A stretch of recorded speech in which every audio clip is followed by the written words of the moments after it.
Hello नमस्कार दोस्तों, कैसे हैं आप लोग। उम्मीद करती हूँ आप लोग बहुत अच्छे होंगे। दोस्तों मेरा नाम प्रिया शर्मा है। जैसा कि मैं एक रोज़ नई कहानी के लेके आपके साथ मिलने आती हूँ और फिर एक नई कहानी लेके मैं आपसे मिलने आई हूँ, आपके साथ शेयर करने आई हूँ। तो मेरी कहानी को लाइक कीजिएगा, व्यू कीजिएगा और बहुत प्यार दीजिएगा और अंत में कमेंट करके ज़रूर बताइएगा कि मेरी कहानी आपको कैसी लगी। तो दोस्तों, अगर आपने अभी तक मेरा चैनल सब्सक्राइब नहीं किया है तो प्लीज़ मेरे चैनल को सब्सक्राइब कर दीजिए। तो दोस्तों, मैं अपनी कहानी शुरू कर रही हूँ। उससे पहले मैं आपको कुछ बताना चाहती हूँ, ध्यान से सुनिएगा। दोस्तों, जैसा कि आप जानते हैं कि जब हम पैदा होते हैं तो हम खाली हाथ आते हैं और मरते भी हैं तो खाली हाथ ही जाते हैं। तो आप कितना भी जतन कर लो, आपके साथ कुछ नहीं जाना। अगर जाएगा तो सिर्फ आपके साथ आपके सत्कर्मों का पिटारा ही जाएगा। तो मेरी कहानी को आप ध्यान से सुनिएगा। मैं एक ऐसे अमीर व्यक्ति की कहानी आज आपको बता रही हूँ जो कि हम लोगों की तरह ही एक साधारण व्यक्ति था, जो बहुत मेहनत और मशक्क़त के बाद, काफ़ी संघर्ष के बाद काफ़ी अमीर हो चुका था। उसके पास बहुत पैसा था, बहुत ही ज़्यादा पैसा। उस पैसे के चक्कर में वो अपने परिवार को टाइम नहीं दे पाता था, जिसकी वजह से उसकी बीवी और उसका बच्चा उसके साथ नहीं रहता था। लेकिन फिर भी उस इंसान को कोई फ़र्क नहीं पड़ता था, क्योंकि उसको लगता था कि मेरे पास पैसा है तो सब कुछ है। ये सोच के वो मस्त लाइफ जीता था। ऐसे ही उसके दिन बीत रहे थे। एक दिन वो इंसान ऑफिस जा रहा था। रास्ते में उसके गाड़ी में जो एफएम चल रहा था, उसमें वो किसी महात्मा का ऐड आ रहा था, प्रवचन जो हम लोग सुनते हैं, उपदेश, थॉट्स जो भी आप कह सकते हैं। तो उसमें वो बता रहे थे कि आपके साथ आप जितना भी धन कमा लो, आपके साथ कुछ नहीं जाएगा। अगर जाएगा, ये ऐसा हो नहीं सकता है। ये सुन के वो अमीर इंसान काफ़ी परेशान हो गया। उसको लगा कि अरे यार, हम इतना मेहनत से इतना पैसा कमाए और मेरे साथ मरने के बाद कुछ नहीं जाएगा, तब तो इसका सुख दूसरा कोई ही भोगेगा। फिर मेरा तो इतना मेहनत किया हुआ बेकार है। ये सुन के वो इंसान बहुत परेशान हो गया।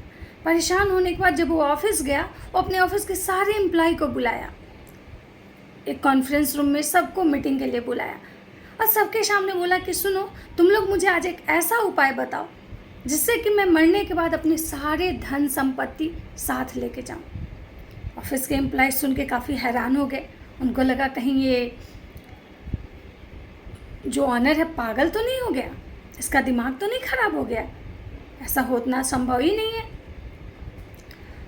उसमें जितने भी एम्प्लॉय थे, किसी ने मतलब उसके डर से, क्योंकि वो बॉस था, कुछ कोई नहीं बोला। लेकिन किसी के पास इसका कोई हल भी नहीं था। वो इंसान बहुत परेशान रहा, सब जगह से कोशिश किया, लेकिन उसको कहीं से भी कोई भी सॉल्यूशन नहीं मिला। उसको लगा टेक्निकल ज़माना है, कुछ ना कुछ टेक्निक ज़रूर होगा जो कि मैं मरने के बाद अपने सारे धन साथ लेके जाऊं। उसको कोई भी ऐसा मतलब कि जो उपाय नहीं मिला, कोई भी ऐसा रास्ता नहीं दिखा। लास्ट में वो इंसान परेशान होके पेपर में इश्तिहार दे दिया, जिसको सुन के बहुत सारे लोग आए। बहुत ने अलग अलग तरह से उपाय बताया। किसी ने कहा कि नहीं, ये कभी हो ही नहीं सकता। मतलब जिसकी जैसी सोच थी, सब ने उसके सामने अपना सोच मतलब प्रस्ताव जो था, जो विचार थे उनके, वो रखे। लेकिन कोई सटीक जवाब नहीं दे पाया। इतने में एक प्रोफेसर आए और बोले कि हाँ, मेरे पास है सॉल्यूशन आपके इस प्रॉब्लम का। वो इंसान बहुत एक्साइटेड होकर बोला कि तो बताइए, क्या उपाय है, क्या ऐसा मैं करूं कि मैं अपने सारे धन संपत्ति जो कमाया हूँ साथ लेके जाऊं। वो प्रोफेसर बोले कि मैं बताता हूँ, उससे पहले मैं आपसे कुछ क्वेश्चंस पूछूंगा। बोला ठीक है, पूछिए। वो बोले कि ऐसा है कि आप कभी ब्रिटेन गए हैं। बोला हाँ, बहुत बार गए हैं, क्योंकि वो बहुत अमीर आदमी था, वो देश विदेश घूमना उसका काम ही था। बोले कि कभी दुबई। बोला हाँ। बोले कभी अमेरिका। बोला हाँ, हम सब जगह गए हैं, बताइए कि करना क्या है। बोले कि एक बात बताइए, ब्रिटेन में कौन सा मतलब करेंसी चलता है। तो बोला कि पाउंड। बोले दुबई में। बोला दिरहम। बोला अमेरिका में। बोले डॉलर। तो बोले कि जब आप इंडिया से दुबई जाते हैं या अमेरिका जाते हैं तो आप अपने करेंसी का वहाँ यूज़ कैसे करते हैं। तो बोला कि हम इंडियन करेंसी को डॉलर में या दिरहम में कन्वर्ट करवाते हैं, उसके बाद वहाँ जाके यूज़ करते हैं।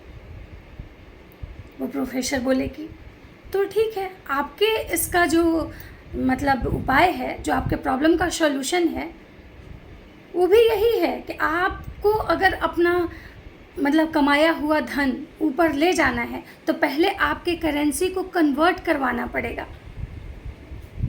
वो बोला कैसे?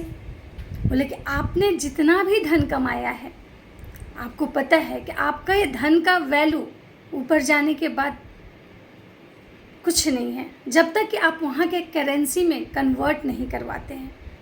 और आपको ऊपर ले जाने के लिए यहाँ जितने भी आपके पास धन संपत्ति हैं, आप ये सारे किसी पुण्य काम में लगाइए, कुछ सत्कर्म कीजिए, जिससे कि आपका ये जो धन है ये सत्कर्म में कन्वर्ट हो जाए।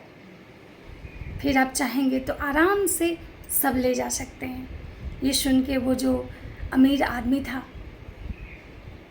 वो समझ गया कि उसको क्या करना है। उसके बाद वो इंसान अपनी जितनी भी प्रॉपर्टी थी सब अलग अलग जगह सत्कर्म में इन्वेस्ट कर दिया, अच्छे कामों में लगाया, सबकी गरीबों की मदद की, बेसहारा लोगों को सहारा दिया, सारे पुण्य का काम करने लगा। तो दोस्तों, अगर आपको भी अगर ऊपर ले जाना है तो पहले अपने करेंसी को कन्वर्ट करना पड़ेगा। अब आपको समझ में आ गया होगा कि कैसे कन्वर्ट करना है। राधे राधे दोस्तों।